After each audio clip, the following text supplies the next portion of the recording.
how I'm firing. I'm strong. I'm strong. I'm strong. Strong. Ah, ah, ah, ah, ah. All right, guys, welcome back to the channel. It's your boy CMB checking in. And today, guys, we're going to talk a little bit about the current WBA super featherweight champion, Lamont Roach Jr., who recently just made a huge name for himself back in March after fighting to a draw with superstar boxer Gervonta Tank Davis. Now, I will admit, leading up to this fight, I didn't give Lamont Roach a chance in this fight. I saw it as a cherry pick, a guy coming up from a lower weight class when there were great fights at 135 to be made for Tank. But Lamont Roach fooled us all. He fooled all of us. He had other plans. He went into that fight and stood on business. And me, as a bigger fan of Tank, I gotta admit, I think Lamont Roach Jr. should have had his hands raised in the fight. You guys know, in the fourth round, Gervonta Tank Davis took a knee in the fight. He said he had grease in his eyes. This is after he got hit by Lamont Roach, by the way. He went to his corner. They looked like they were trying to wipe grease out of his eye. Not doing a very good job, I might say, but it was not ruled a knockdown. So it was a draw. And I felt like Lamont Roach Jr. was robbed in the fight. A lot of people did. And that Tank got exposed in the fight. Now, I will say this. Tank Davis has to rectify this situation. This is a fight that he needs to revisit, to put to bed that, he didn't lose to Lamont Roach. He didn't lose on paper, but in the eyes of the fans, he actually lost the fight, in my opinion. And I think it's a winnable fight for Tank, but I think Tank's problem is that he wasn't 100% focused in the fight. I think he went in with the mindset that this is easy work. I think also him, clashing with his corner played into this, as well. And not being 100% focusing on things happening outside the ring, while Lamont Roach was in the ring standing on business and doing what he should have been doing. That's what I saw. But I do think it's a winnable fight, but he has to be on his A game. No shenanigans in the ring. No shenanigans with your corner. Listen to what your corner is telling you and go in there and handle your business. So with that said, let me play this clip from TMZ. It's the audio of Lamont Roach being asked if he thinks Tank Davis is afraid of him. So let me play this real quick. Gervonta is scared. The first one was kind of a close one, but definitely a close one. Rematch, is he scared?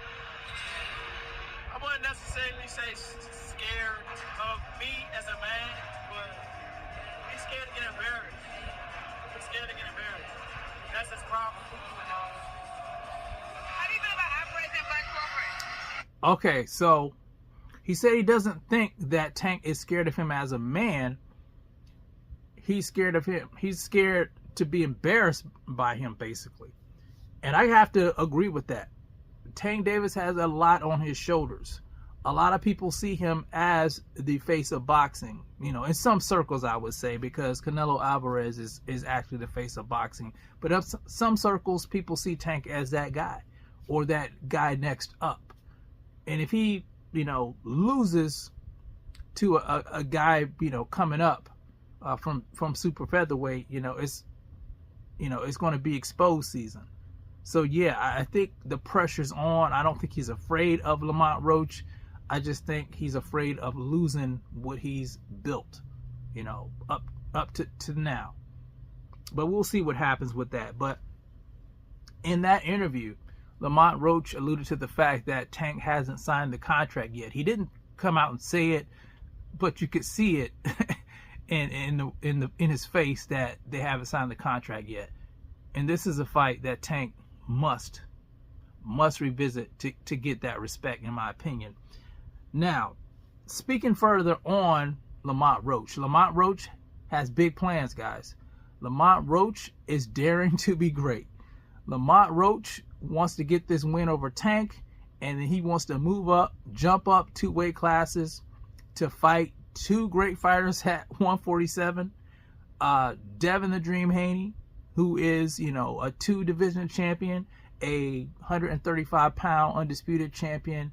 He captured the WBC champion at 140 from Regis Prograde, and now he's going up to 147, of course, to fight Brian Norman Jr. for Brian Norman Jr.'s WBO title. But Lamont Roach wants to beat Tank and then fight the winner of that fight. So let me play this clip for you guys real quick. Let me pull it up. Give you guys my opinion on this real quick. After I beat Tank, I'm fighting the winner of Devin Haney and Brian Norman. There you go. I'm not going to say it again. Y'all can clip it. Y'all can do whatever. That's what I'm doing. You heard it here first. So you guys heard that. He's putting you guys on notice. Tank Davis, Devin the Dream Haney, Brian Norman Jr., Lamont Roach ain't playing. He's daring to be great, and I love it. I love the energy coming off of him, and this is what we need more fighters doing. Trying to do big things. You know, following the footsteps of someone like Terrence Bud Crawford. Trying to be great, daring to be great, taking risk. You know, that should be the epitome of boxing. You know, not ducking and dodging and trying to take easy fights and make big money. That's not, you know, that's not what we want to see as boxing fans. And I have to commend Lamont Roach, guys, for taking on this tall task. It's a very tall task, but you just never know. You know, I think Tank can win this next fight if the fight, you know, happens. But it's boxing, guys, and you just never know what's going to happen. But anyway, kudos to Lamont Roach. We'll see what happens. I'm interested in knowing what you guys think about this. Do you think that he wins the next fight with Tank? What do you feel about him jumping up 2 weight classes to fight the winner of Devin Haney and Brian Norman Jr.? What's your thoughts on that? You guys let me know about that one in the comments section. It's the CMB. I'll talk to you guys in the next one. And I'm out. Peace.